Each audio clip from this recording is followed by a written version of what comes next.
סקירה קצרה על ציר הזמן.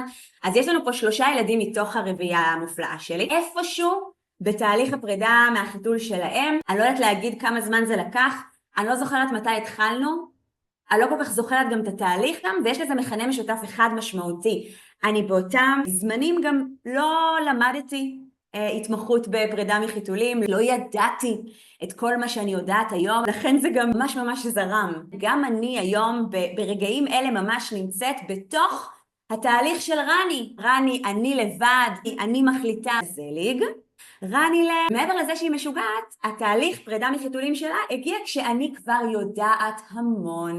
אם אתם חושבות שזה משחק לטובתי, אתם טועות בגדול. אם אני צריכה לתת את הלמידה שלי מכל מה שרני מביאה בתהליך שלה, שגם מזכיר לי שכל העקרונות שאני הולכת להביא הם באמת באמת חשובים, וכדאי להצמד אליהם. מילה אחת, אם ראיתם את הסטנדאפ של עדי אשכנזי, זה פחות. אוקיי? באופן כללי בהורות, פחות, זה יהיה נהדר. ובאופן פרטני גם לתהליך של פרידה מהחיתול, פחות.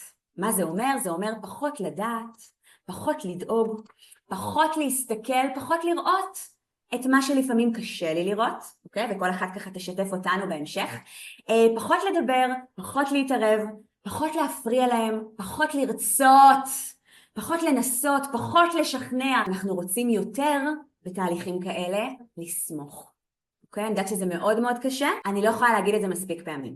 קודם כל על הילד או הילדה שלי, אחר כך על עצמי. שאלתי כל אחת מכן מה הייתה רוצה, ואני זוכרת שאמרה, אני רוצה דרך, אני רוצה דרך אחת שאני אאמין בה, ואת צודקת מאמילה שלי, כי כשיש לי דרך שאני באמת מחוברת אליה, אז גם קל לי יותר לסמוך עליה.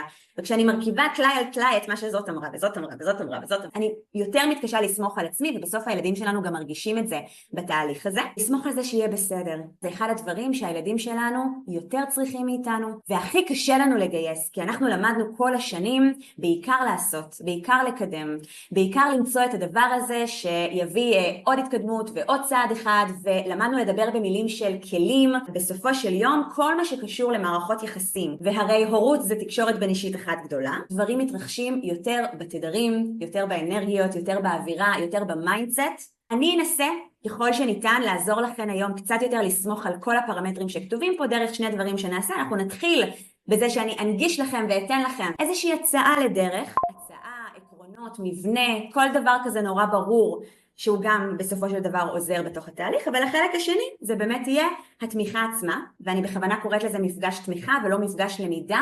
אנא תיקחו את מה שתומך בכן, משרת אתכן ומשאיר אתכן רגועות, שלמות ואומרות ככל הניתן, בוא נייש עליי, ולכן יהיה בסדר.